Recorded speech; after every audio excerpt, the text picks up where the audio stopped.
Mathematics মানে অঙ্ক মানে সমস্যা, তাই তো? তুমি কি অঙ্ক করছো কিন্তু নাম্বার আসছে না, কিংবা অঙ্ক করতেই ভয় লাগছে, ফর্মুলা সব জেনেও এক্সামে ভুলে যাচ্ছ, এক্সাম দিতে গিয়ে কিংবা অঙ্ক করতে গিয়ে ফর্মুলা ভুলে যাচ্ছ। তো আজকে আমি কিছু কমন ভুলের কথা বলবো। এই ভুলগুলো প্রত্যেকে করে, এই জন্যই অঙ্কে তাদের ফেল করে কিংবা নাম্বার আসে না, কিংবা অনেক পড়ার পরে ভালো নাম্বার আসে না, এরকমটা হয়। তো ভিডিওটা শেষ করার পরে শেষ পর্যন্ত দেখবে, তখনই বুঝতে পারবে যে কারণগুলো কী কী আর তোমাদের কী করতে হবে এই দিকগুলোকে দূরে রাখার জন্য। তো এখন যদি তোমাদের এমন মনে হয় যে অঙ্কে নম্বর পায় না, কি করব? তা কী করব এটা জানার আগে কী করব না এটা জানতে হয়। কী করব না সেটা আগে জানার দরকার। তেমন হলো ফর্মুলা মুখস্থ করলে হবে না। আমরা ফর্মুলা কী করি, শুধু বারবার মুখস্থ করি। এটা সবচেয়ে ভুল কথা। এতে তোমার টাইমও নষ্ট হবে, সময় যেমন নষ্ট হয়, সাথে সাথে তোমার ব্রেনের ক্লান্ত হয়ে পড়ে, সাথে সাথে কোনো কাজে আসে না। ঠিক আছে, এটা অনেক ভুল ধারণা যে আমি ফর্মুলা মুখস্থ পারবো বা সূত্র মুখস্থ পারবো, হয়ে যাবে, এটা ভুল ধারণা। তাহলে কি সূত্র পড়বো না? অবশ্যই সূত্র যদি আমি পড়ি, সঙ্গে সঙ্গে সেই সূত্র দিয়ে কোন অঙ্কে কাজে লাগছে সেই অঙ্কটা আমরা করবো, সাথে সাথে 2-3টে এক্সাম্পল করবো, তো সূত্রটা কাজে দিতে লাগে। অঙ্কটাকে যদি আমরা 100% ধরি, তো এই সূত্রটা হয় মাত্র 5%। আর জানো সবচেয়ে বড় পোর্শনটা কি? 70% হচ্ছে, পুরো 70% হচ্ছে প্র্যাকটিস। অঙ্কের প্র্যাকটিস হচ্ছে পুরো 70%। আর বাকি যে 25% আছে, এই 25% হচ্ছে তোমার ধারণা, তোমার কনসেপশন। অঙ্কের ওপর পুরো ক্লিয়ার আছে কিনা, আমি যে একটা কিছু করছি তার উপরে পুরো ক্লিয়ার কনসেপ্ট আছে কিনা, এই 3টে জিনিস তুমি যদি করতে পারো, তো তোমার 100% অঙ্কে নাম্বার আসবেই আসবে। যদি একদম কিচ্ছু পারো না, তো ভালোভাবে পাস করে যাবে। আর যদি নাম্বার মোটামুটি আসে না ভালো, তো তোমার 99, 100 এরকম পাওয়া খুব সহজে হয়ে যাবে। তো আমরা কী করবো না, এর মধ্যে 2 নম্বরে পড়ে হচ্ছে আমরা একবার অঙ্ক করা হয়ে গেলে সেটা ছেড়ে দেবো না।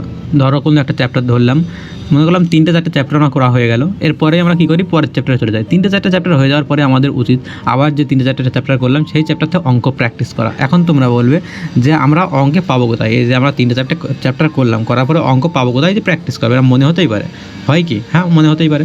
তো প্র্যাকটিস তুমি করতে চাও অঙ্ক, যে অনেক অঙ্ক আলাদা আলাদা অঙ্ক প্র্যাকটিস করবো, তো ইউটিউব চ্যানেলটা অবশ্যই সাবস্ক্রাইব করে রাখবে। তোমরা যদি কমেন্টে বলো, তো আমি ট্রাই করবো আলাদা আলাদা ধরনের নতুন নতুন অঙ্ক তৈরি করে তোমাদের, যাতে তোমাদের প্র্যাকটিসটা ভালোভাবে হয়ে যায়। এজন্য তোমাকে চ্যানেলকে সাবস্ক্রাইব করতে হবে, কমেন্টে বলতে হবে।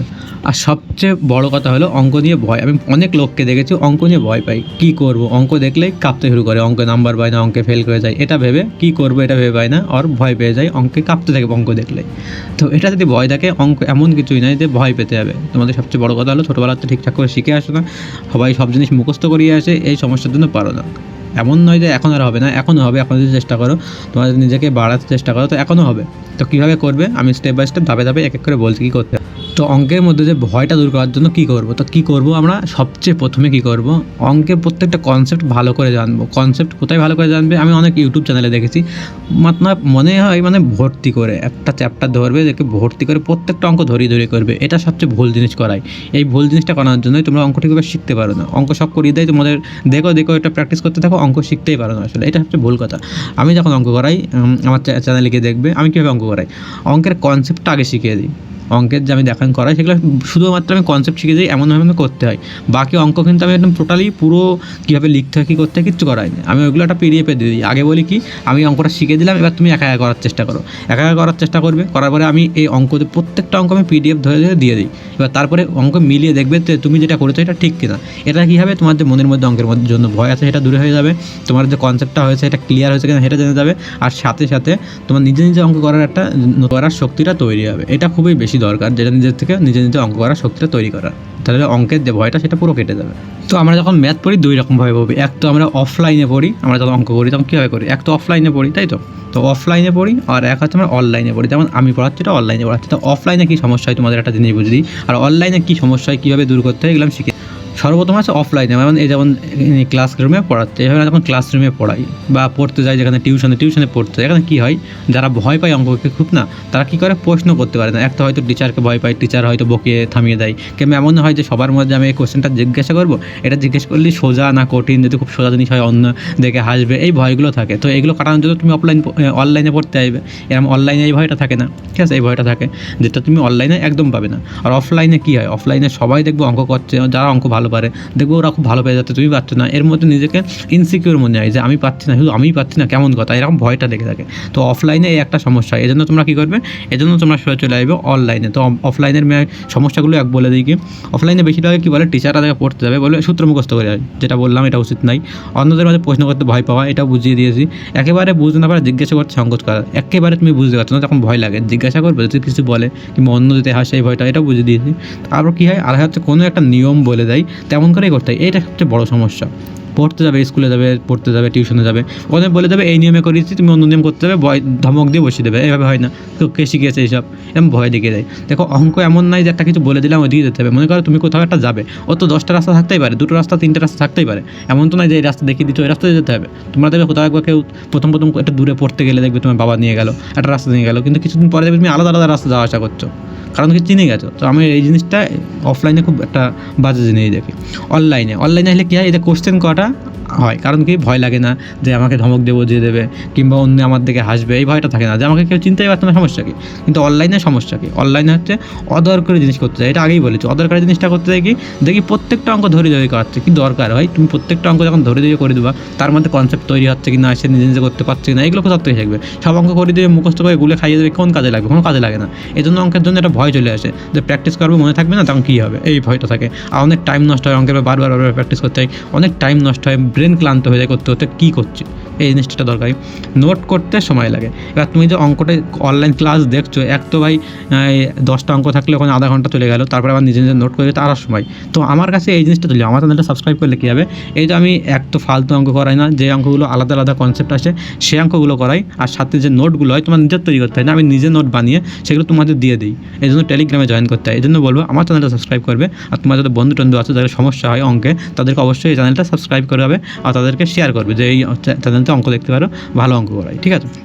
অনলাইনে একটা সমস্যা কি, কোনো একটা জিনিস বুঝতে না পারলে আরেকবার দেখে না বুঝতে পারলে যোগাযোগ করতে অসুবিধা হয়। অনলাইনে বেশিরভাগ টিচার, তোমাদের কিছু একটা সমস্যা হয় না যে 2-3বার দেখলাম তাও বুঝতে পারছি না ব্যাপারটা, তো টিচারের সাথে আমি কীভাবে কন্ট্যাক্ট করবো, তাকে আমি কীভাবে বলবো আমি এটা বুঝতে পারি না। তো আমার কাছে এটা সমস্যাটা কী হবে, এক তো তুমি কমেন্ট করতে পারো, আর ওপরে একটা আমি দেখুন হোয়াটসঅ্যাপ নাম্বার দিয়ে দেবো, কোনো সমস্যা হলে হোয়াটসঅ্যাপ নাম্বারে গিয়ে ওই জিনিসটা কাট করে তুমি দেখাতে পারো যে এই জায়গাটা আমি একদম বুঝতে পারছি না, অনেকবার দেখেছি, তো আমি নিজে তোমাকে সেটা বুঝিয়ে দেবো, তো এই সমস্যাটাও দূর হবে। তো মোটের উপরে অঙ্কে কী আসলে সবচেয়ে প্রথমে আসলে তো সূত্র, অঙ্ক যখন তুমি আসছো সবচেয়ে উপরে আসছে সূত্র তোমার জানা দরকার, যেমনটা বলেছি 5% লাগে, আর এই 5% না থাকলে তুমি মনে করছো 5% তো বাদ দিতে পারবে না। এই 5% মনে করবে বাড়ির ভিত, একটা বাড়ির যে ভিত না থাকলে যেমন বাড়ি তৈরি হয় না, তেমন সূত্র না জানলে তুমি অঙ্ক করতে পারবে না। তো সূত্রটা দরকার, কিন্তু কীভাবে তৈরি করতে হয়, নিজের মধ্যে সূত্র কীভাবে মনে রাখতে হয়, এগুলো আমার চ্যানেল থেকে যখন অঙ্ক শিখবে, আমি যখন অঙ্ক শেখাই তুমি সেগুলো দেখবে, তখন তোমার মধ্যে অটোমেটিক ডেভেলপ হয়ে যাবে, অটোমেটিক দেবে সূত্র তোমার মধ্যে চলে এসেছে, মুখস্থ করতে হচ্ছে না। এই জন্য আমার কাছে শিখতে হবে অঙ্ক। এরপরে একটা কী বললাম, কনসেপ্ট, তোমার অঙ্কের ধারণা, যেমনটা বলেছি আমি শুধু অঙ্কের ধারণাই তোমাদের দিই, অঙ্ক পুরো করে দেখাই না, ধারণা দিই, আর তোমাদের প্র্যাকটিস করতে হয়। এবার প্র্যাকটিস কীভাবে করবা, প্র্যাকটিসের জন্য তো পুরো অঙ্ক দরকার, এর জন্য তো আমি নোট দিয়ে দিচ্ছি, আমি নিজে হাতে কষ্ট করে নোট বানিয়ে তোমাদের দিয়ে দিচ্ছি, এত সুবিধা করে দিচ্ছি, এর জন্য চ্যানেলটা অবশ্যই সাবস্ক্রাইব করবে, ঠিক আছে। এই 3টে জিনিস যখন তুমি কমপ্লিট করতে পারছো অঙ্কে, এই 3টে জিনিস করতে পারছো, বারবার করছো, শেষে গিয়ে পরীক্ষায় গিয়ে দেখবে একটা ভালো নাম্বার চলে আসবে। যদি তুমি একদম ফেল করে দেখো, বারবার অঙ্কে ফেল করে দাও, এমন স্টুডেন্ট হলে 40, 50, 55, 60 নাম্বার রেখে যাবে, আর তুমি অ্যাটলিস্ট যদি 50, 60 এরকম অঙ্ক নাম্বার আসে মোটামুটি বোঝো, তো তোমার 90, 95, 100 আসা খুব সাধারণ ব্যাপার একটা। আর সবচেয়ে বড় কথা হলো টাইম ম্যানেজমেন্টটা কী, সবচেয়ে বড় কথাটা কি, টাইম ম্যানেজমেন্ট। এখন কথা হচ্ছে টাইম ম্যানেজমেন্টটা কি। আমার অঙ্কে অনেক টাইম তো বললাম, কোথায় কোথায় টাইম যায়, কী করতে টাইম নষ্ট হয়। আর তোমরা এখন যখন 8-এ পড়ো, কেউ 9-এ পড়ো, কেউ 10-এ পড়ো, এই জায়গাটায় না খুব বেশি পড়া যায় না, মানে এই জায়গায় তোমার পড়ার তৈরি হওয়া, ডেভেলপটা তৈরি হচ্ছে কীভাবে পড়বো, ঠিক আছে। বড় হয়ে গেলে তো পড়ার মানে মানসিকতা তৈরি হয়ে যায়, তখন তুমি 12 ঘন্টা, 14 ঘন্টা, 16 ঘন্টা করে পড়তে পারো, কিন্তু এই বয়সে পড়তে ইচ্ছা করে না, জানি আমিও এই বয়সটা বেঁচে এসেছি। খুব বেশি হলে 6 ঘন্টা, 8 ঘন্টা এরকম পড়বে, কেউ 2 ঘন্টা, 3 ঘন্টাও পড়ে দিনে, ঠিক আছে।